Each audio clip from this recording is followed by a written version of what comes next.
A paz do Senhor para todos, é a nossa EBD na web de volta. Nós estamos estudando sobre a fragilidade humana e a soberania divina, que versa sobre a vida do patriarca Jó. E hoje estamos nos detendo na segunda lição, quem era Jó. E a verdade prática nos diz, quem zela por um caráter irrepreensível, obtém testemunho acerca de sua integridade. Falar de Jó é para nós uma alegria e ao mesmo tempo uma responsabilidade, porque Jó, ele como personagem bíblico, personagem real, porque há quem diga que o livro de Jó trata em cima de uma ficção e Jó seria fictício, mas isso não é verdade. Jó foi real, existiu de fato. E quando falamos deste homem que foi real, não apenas produto da ficção, o seu comportamento, a sua postura, a sua vida, o seu caráter, que resume tudo isso, é para nós um grande exemplo, porque ele tinha um caráter irretocável. Ele não era perfeito como homem, porque nenhum ser humano é perfeito, mas o seu caráter era irretocável. E a nossa lição hoje trata disso. Quem era Jó? A sua postura, o seu caráter, a sua forma de ser, de agir, de tratar com Deus e tratar com as pessoas à sua volta, que seja a sua família. Ele era um homem que tinha uma posição de destaque na sociedade, então qual era o seu tratamento, a sua forma de entrar e sair, de se conduzir no meio dessa sociedade? Nós temos alguns pontos da nossa lição, e nesses pontos da nossa lição de hoje, nós temos 3 pontos, como é de costume, né? Primeiro vamos falar do caráter de Jó, depois estaremos tratando acerca da sua prosperidade e, por fim, estaremos trazendo a sua vida de piedade. Lembrando que Jó, o livro de Jó, já foi estudado na lição primeira sobre isto. O livro de Jó não se tem um autor definido, né? Não foi Jó que escreveu o livro. Há algumas suposições, alguns pensamentos, algumas ideias que envolvem a pessoa de Moisés, o próprio Eliú, que dentro do estudo do livro de Jó você vai encontrar esse personagem, o Eliú, Salomão, Ezequias, Isaías e até Esdras. Bem, não se tem uma resposta concisa, né, de quem foi de fato o autor, mas nós sabemos que por trás do autor está o autor Espírito Santo. Todos os livros da Bíblia foram inspirados por Deus, foram inspirados pelo Espírito de Deus, e o autor principal é o Espírito Santo de Deus. Jó, dentre os 66 livros da Bíblia, é um livro que versa sobre o sofrimento humano, né? O livro não traz uma biografia aprofundada, não foi a ideia do autor trazer a biografia de Jó, mas trazer algumas ideias, algumas nuances do seu perfil, né? E dentro dessas nuances do perfil de Jó, nós vamos compreender quem era este homem. Ou seja, um homem que tinha uma espiritualidade sadia. E observamos que mantinha nessa sua espiritualidade sadia uma profunda comunhão com Deus. Isso que fez diferença na vida de Jó, diante de todo o sofrimento que ele passou. O primeiro ponto que nós observamos é que o homem Jó, ele tinha um caráter irretocável. E quando nós falamos de caráter, nós temos que entender que caráter é aquilo que Deus consegue ver em nós. Caráter tem a ver com aquilo que nós fazemos, aquilo que nos motiva a agir quando estamos praticamente só. Porque quando nós estamos diante das pessoas, o que está sendo evidenciado diante dessas pessoas é a nossa reputação, a forma que as pessoas vão fazer uma leitura de nós, vão nos reputar por aquilo que falamos, por aquilo que expressamos, por aquilo que agimos. E muitas das vezes, ou na maioria das vezes, nós diante das pessoas buscamos mostrar algo que de fato venha a trazer satisfação a essas pessoas, ou seja, agimos de forma a não trazer nenhuma dificuldade para as pessoas que nos veem.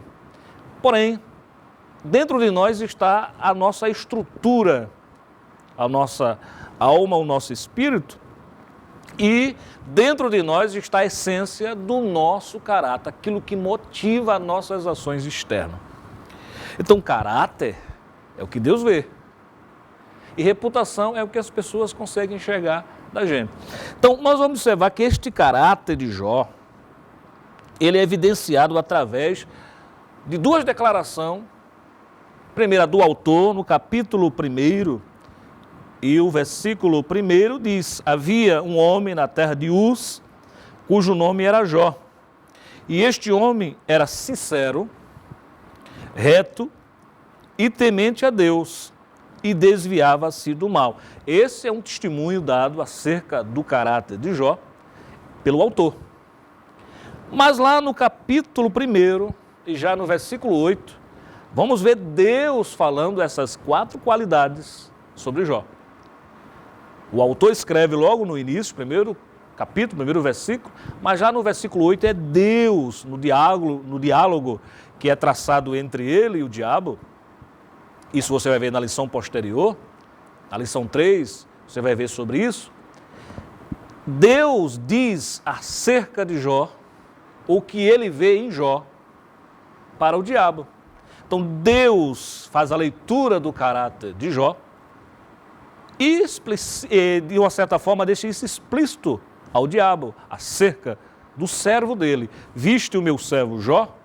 Então, essas mesmas qualidades que o autor ele delineia logo no começo, agora Deus ressalta de forma vívida. É interessante que em nenhum lugar da Bíblia nós vemos Deus fazendo esse tipo de coisa, né? Não quer dizer que Deus não poderia fazer isso a Abraão, a Moisés, né? E a tantos outros heróis da fé. Mas sobre Jó é o único que Deus dá um testemunho. E dá esse testemunho para o mundo espiritual. Esse mundo espiritual, o mundo que está sendo controlado pelo príncipe deste mundo, que é o diabo. Ou seja, Deus testemunha do seu servo para o diabo. Ele dá o testemunho dizendo que o caráter de Jó tinha essas qualidades. Qualidade que eu já falei e agora vamos outra vez ressaltar. Primeiro, Deus disse que ele era íntegro.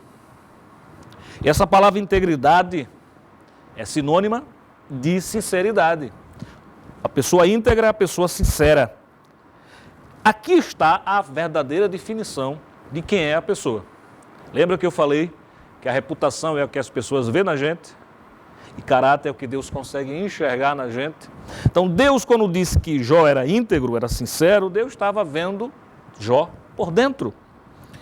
Dentro dessa realidade nós vamos ver que o oposto do caráter ou do bom caráter é o mau caráter, né? O mau caráter, a pessoa que tem um mau caráter, ele tem atitudes totalmente negativas. Jó tinha um bom caráter. Essas atitudes externas de Jó era apenas a representação do que ele era por dentro. Esta palavra íntegro, ela tem na origem do hebraico o sentido de inocente, sem culpa. Traduzindo para o grego, a Septuaginta, que foi a tradução do Antigo Testamento para a língua grega, nós temos uma palavra, aletimnós, que remete ao que é verdadeiro. Ou seja, tanto no hebraico, que se traduz por inocente e sem culpa, como no grego, a ideia de que uma pessoa que é verdadeira, sincera daquilo que faz. A segunda qualidade de Jó é que ele era reto. Reto, dessa palavra, deriva-se a palavra retidão, né? E a palavra hebraica traz o sentido de pessoa justa, pessoa que anda de forma direita. Então, no grego também, a mesma palavra, traduzida para o grego, possui o sentido de irrepreensível. A pessoa reta é a pessoa que anda direito, que age de forma justa e que as suas atitudes não podem ser repreendidas. Ele é irrepreensível nas suas atitudes. A terceira qualidade de Jó, ele era temente a Deus. E além de temer a Deus, ele se desviava do mal, que podemos chamar de uma quarta qualidade, né? Ou seja, temente a Deus e desviar-se do mal está em conjunto, mas temia Deus e ele se afastava, se desviava, se desvinculava do mal. E tanto no hebraico como no grego, traz aqui a questão da reverência a Deus, a questão de estar devotado a Deus de uma forma espiritual, cultuar a Deus, adorar a Deus e manter a distância do mal e a distância do pecado. Interessante que em Provérbio 3 e 7 está na lição, há um texto muito conhecido do proverbista Salomão que diz: teme ao Senhor e aparta-te do mal. Uma coisa leva a outra. Quem teme a Deus vai ter aversão ao mal. E tendo aversão, vai se afastar do mal. Nós podemos fechar esse primeiro ponto quando fala do caráter de Jó. E ressalto mais uma vez, o caráter é aquilo que Deus vê. Diferente da reputação, que é aquilo que as pessoas veem. Mas eu quero apenas citar aqui que a boa reputação de alguém, ela é gerada pelo bom caráter. A boa reputação, a reputação é a que as pessoas vão ver mesmo na gente. Mas essa boa reputação, ela só pode ser produzida pelo bom caráter. Então fechamos esse primeiro ponto dizendo: o importante é ter caráter, não apenas reputação. A reputação será uma consequência deste caráter. Vamos para o segundo ponto, e nesse segundo ponto nós vamos falar de Jó como homem, além de ter um bom caráter este que Deus deu testemunho dele, ele era um homem próspero. E essa palavra prosperidade, a primeira coisa que vem à nossa mente é a questão de recursos humanos, de bens materiais. Fulano é muito próspero, né? Ele tem muitas fazendas, ele tem comércio, ele tem empresas. A palavra prosperidade também tem a ver com isto, mas a prosperidade no sentido bíblico é mais amplo, porque existem pessoas que são ricas, têm muito dinheiro, têm muitos bens materiais, mas não são prósperas, e não são sábias, e não são pessoas que temem a Deus. Então vamos observar que essa prosperidade não é apenas ter o recurso. Nós vamos entender que a prosperidade de Jó era algo que Deus tinha dado a ele. E na lição futura, que é a lição terceira, vai haver esse diálogo, mais uma vez que eu repito, né, entre Deus e o diabo. E o diabo diz assim, ele te serve com sinceridade, ele te teme, ele anda em retidão, porque tu tem enchido ele de bens, não é? Então, a resposta de Deus é para que ele fosse testado, para provar que ele não servia a Deus, Jó não servia a Deus, pelos bens que tinha recebido. Ele não servia a Deus pelo que Deus fazia por ele. Ele servia a Deus pelo que Deus é para ele. O que Deus era para ele, o que Deus representava para a sua vida, não é? Então, este Jó, que era um homem próspero, ele tinha riquezas, mas antes ele era um homem sábio. A sua sabedoria era compartilhada entre os seus, entre aqueles que o cercavam. Era um homem que no Oriente ele era o maior, esse maior aqui era no sentido de posição, de condições, de hierarquia social, não. Ele era maior porque era um homem que tinha sabedoria, transmitia bons conselhos. Porque Jó era um homem íntimo de Deus, é o que nós vamos ver mais na frente, no terceiro e último ponto. E essa intimidade gerava em Jó essa capacidade de trazer sempre um bom conselho, de ser uma pessoa que tinha uma palavra proveitosa para ser ouvida diante de uma discussão na sociedade da época. Nós vamos observar que prosperidade não é apenas a questão financeira. Eu gostaria de ler com vocês um texto está no livro de Josué, capítulo 1, versículos 7 e 8, que diz assim: tão somente ser forte e muito corajoso, para teres o cuidado de fazer segundo toda a lei que meu servo Moisés te ordenou. Dela não te desvies, nem para a direita nem para a esquerda, para que sejas bem-sucedido por onde quer que andares. Não cesses de falar deste livro da lei, antes medita nele dia e noite, para que tenhas cuidado de fazer segundo tudo quanto nele está escrito. Então farás prosperar o teu caminho e serás bem-sucedido. A palavra prosperidade aqui não tem a ver com dinheiro. A palavra prosperidade aqui, ela, dentro do texto que lemos de Josué, Deus colocando para Josué agora o cargo de liderar o povo após a morte de Moisés, é que ele se observasse as leis de Deus, os estatutos de Deus. Se ele obedecesse ao Senhor, o seu caminho seria próspero. Então a prosperidade não está ligada só à obtenção e à manutenção de bens.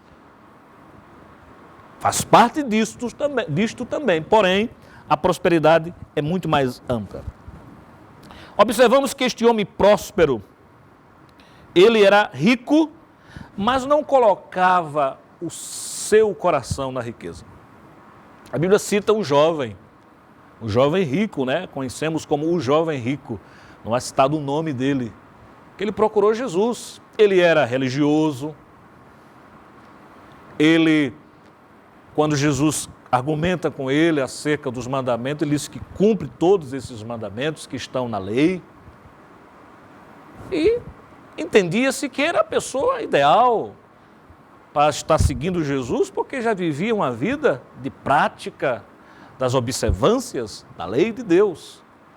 Mas o Senhor que sonda o coração, o mesmo Deus que sondou o coração de Jó, Jesus é Deus entre nós, e ele ali estava sondando, o Verbo encarnado estava sondando o coração daquele jovem.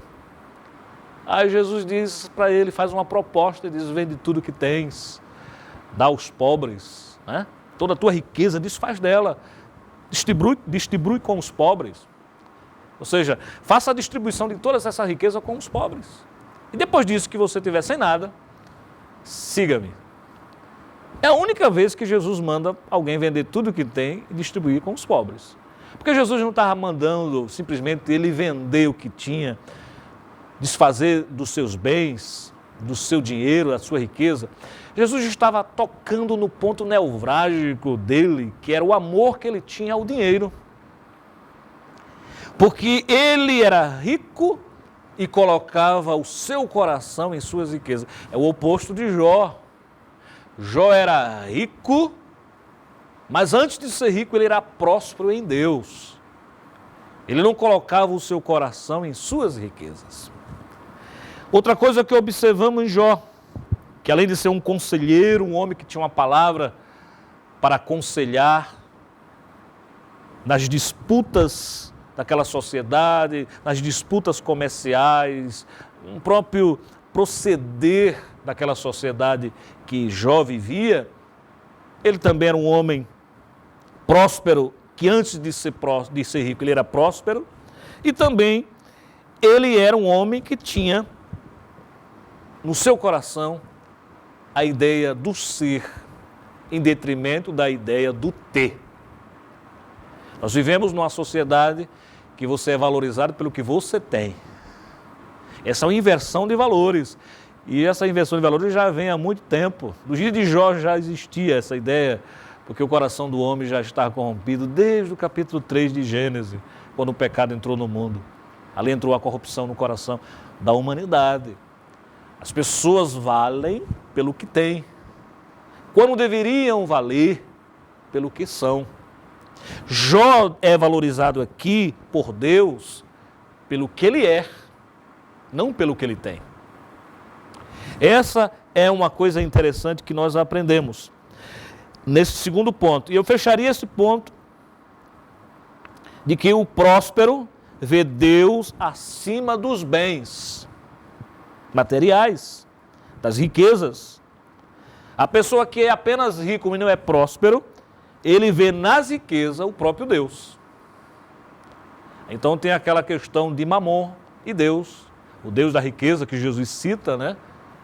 No seu discurso, um dos seus discursos, ele falando acerca que não pode se servir a dois senhores, ou a Mamon ou a Deus, porque se serve a um vai desagradar outro e vice-versa.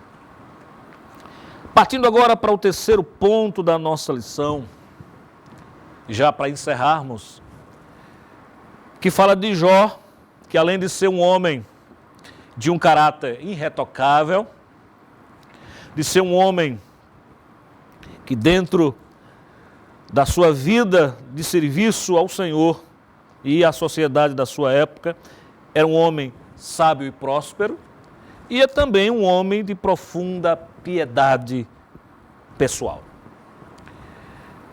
Um homem que dedicava-se à família, porque todo homem que é piedoso, quando eu digo homem, a mulher está inclusa, todo ser humano que é piedoso, ele com certeza não vai deixar de lado a sua família.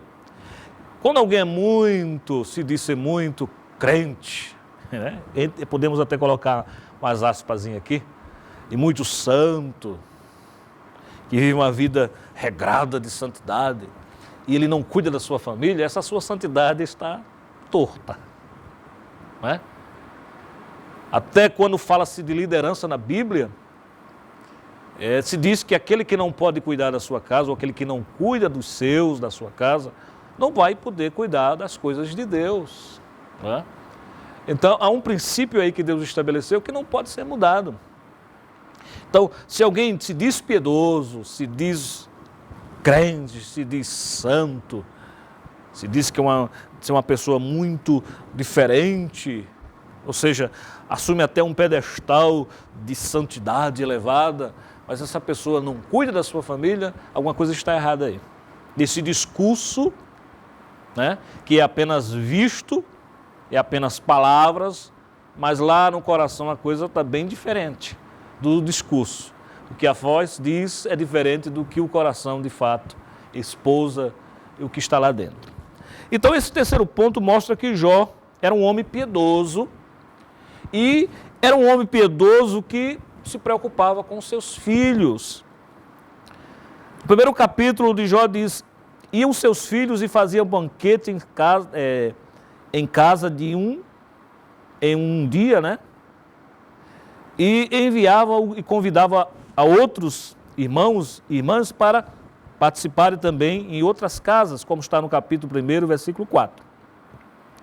O que temos aqui é um ambiente descrito de uma família que vivia em harmonia. Eles faziam um banquete na casa de um, depois enviavam banquete para fazer na casa de outro. Com certeza que não era um banquete regado a vinho, no sentido de bebedice, de glutonaria, não. Porque Jó era um patriarca e era um pai que ensinava os seus filhos a se conduzirem corretos.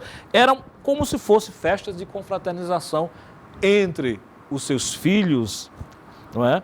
E aqui deixa bem claro que era uma família unida, que vivia em harmonia.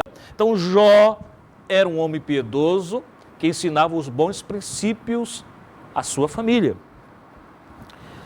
Segundo, um homem de moral e piedade. E essa palavra piedade, nós temos que entendê-la, que a palavra piedade é o oposto de impiedade. Então, se o ímpio pratica impiedade, o oposto é o pio que vive uma vida de piedade. E ser piedoso é estar, de uma certa forma, tão ligado a Deus na sua espiritualidade, que essa pessoa serve a Deus de uma forma que Deus é colocado sempre em primeiro lugar nas suas ações e no seu pensamento. Ou seja, no seu pensamento e nas suas ações. Tudo que ele faz, ele coloca Deus acima de todas as coisas. O piedoso, ele não peca apenas com medo da repreensão de Deus ou do castigo divino. O piedoso, ele evita pecar porque ele ama a Deus sobre todas as coisas.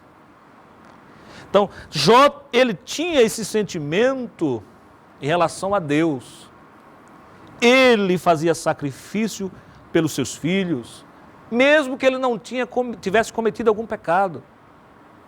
Ele antecipadamente oferecia um culto a Deus, sacrificava pelos seus filhos, mesmo que os seus filhos não tivessem praticado alguma coisa.